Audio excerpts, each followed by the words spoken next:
sometimes what you want to do on a Friday is go out for a little drive and look at what you want to do for the weekend. And sometimes what we want to do is find a good meal. And so now it's time for Meals with Monsignor. And it's my understanding we're going to do a bit of a restaurant review. Good morning, Monsignor Michael Billion.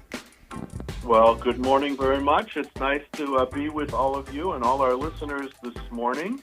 It's a beautiful day out in Toledo, Ohio, so it's a nice time to enjoy this continuation of the Easter season.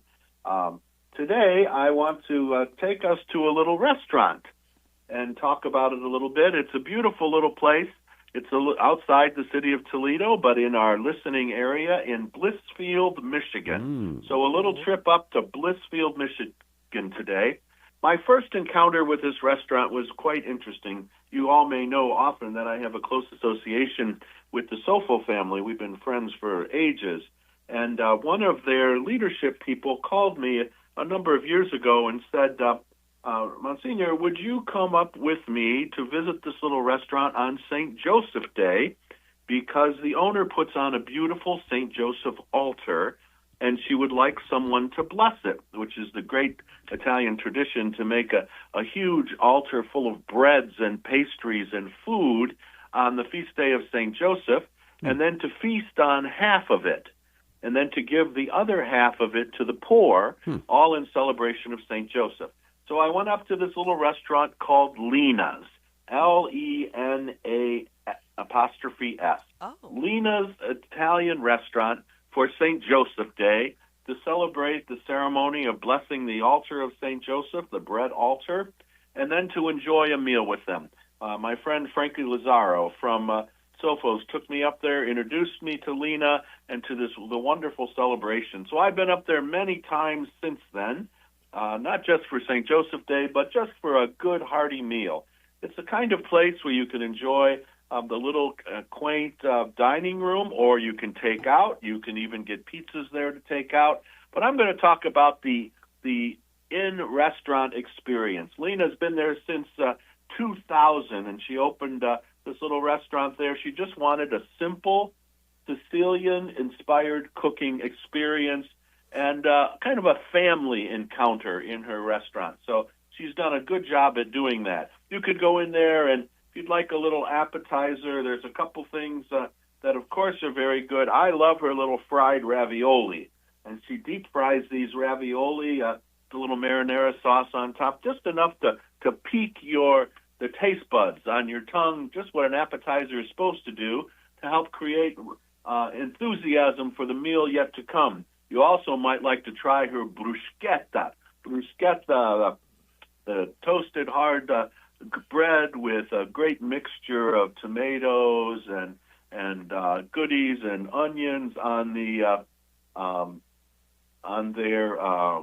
top of that with some extra virgin olive oil and a good tasting. So that's another good way to pique your appetite when you try an appetizer there. But you really need to save lots of room for the main entrees, and there are an absolute host of them there. Whether you like a good penne, a penne alla Roma, which she makes there, which is penne pasta with ham and mushrooms, a little onion, and a tomato cream sauce. Maybe you'd like a little gnocchi. That's a little potato dumpling topped with mozzarella cheese with she offers various sauces on top of that. Maybe you'd also like to have some tortellini, some cheese-filled tortellini with various sauces on it.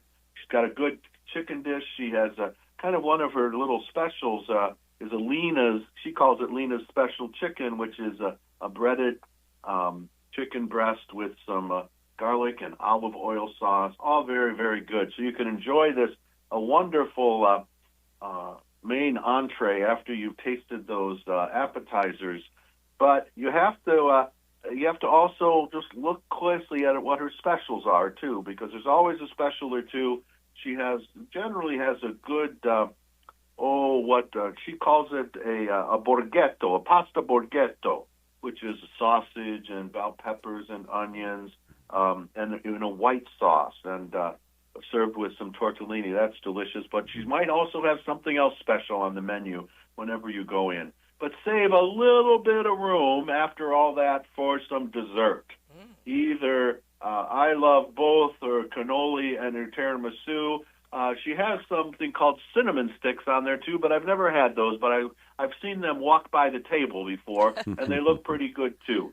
So you have lots of wonderful tastes, but Lena makes sure that you feel like you're in your own dining room when you come into Lena's Italian restaurant in Blissfield, Michigan.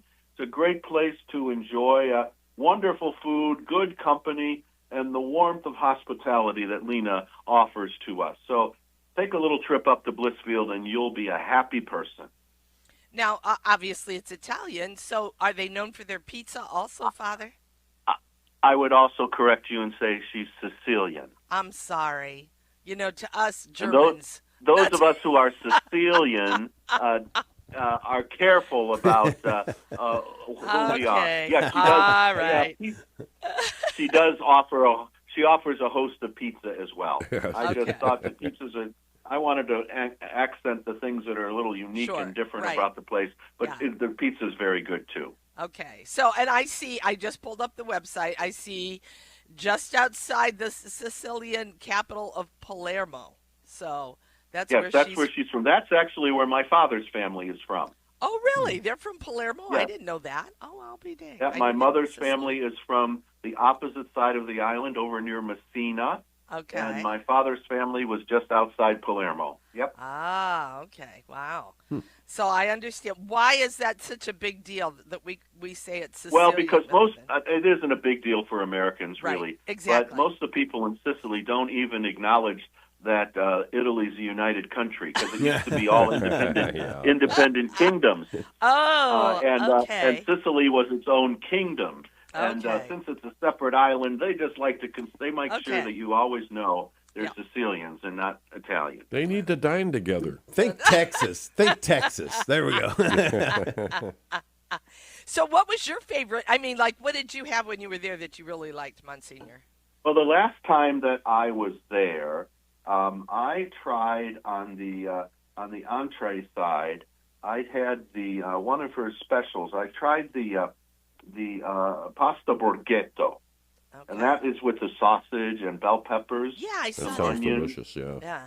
Yeah. It was because it's something that you don't find at other places. I always like to try things that I don't find or that I haven't made myself yet, and then I try to copy it when I get home.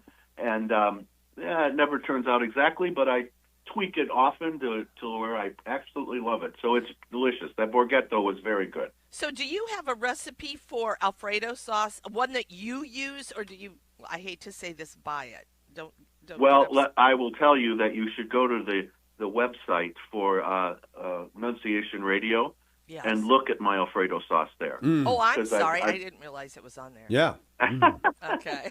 And it's not like the Alfredo sauce that we experience in the United States. It's more like the Alfredo sauce that you experience when you go to Alfredo's in Rome, where Alfredo sauce was created.